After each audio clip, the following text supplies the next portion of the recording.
ഹരിയാനയിൽ ഓടുന്ന വാഹനത്തിൽ കൂട്ട ബലാത്സംഗം. 25-കാരിയെ ബലാത്സംഗത്തിനു ശേഷം ഓടുന്ന വാനിൽ നിന്നും വലിച്ചെറിഞ്ഞു. ചോര വാർന്ന യുവതി 3 മണിക്കൂറിലധികം റോഡിൽ കിടന്നു. സംഭവത്തിൽ 2 പേരെ പോലീസ് അറസ്റ്റ് ചെയ്തു. ശരത്ലാൽ വിവരങ്ങളുമായിട്ടുണ്ട്.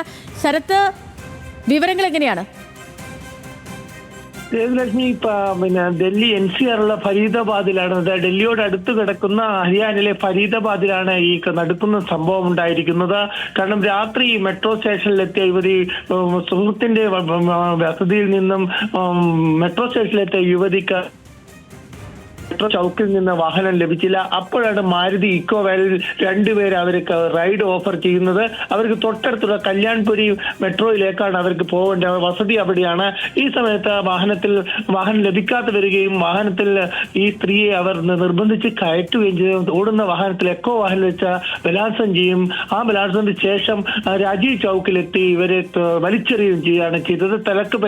ഗുരുതരമായി പരിക്കേറ്റ യുവതി സ്വന്തം സഹോദരിയെ വിളിച്ചിട്ടാണ് ബോധം പോകുന്നത്. സ്വന്തം സഹോദരിയെ വിളിച്ച ശേഷമാണ് പോലീസ് സ്ഥലത്തെത്തുകയും അവരെ ആശുപത്രിയിൽ എത്തി. ഇപ്പോൾ യുവതിയുടെ നില ഗുരുതരമെന്നാണ് പോലീസ് പറയുന്നത്.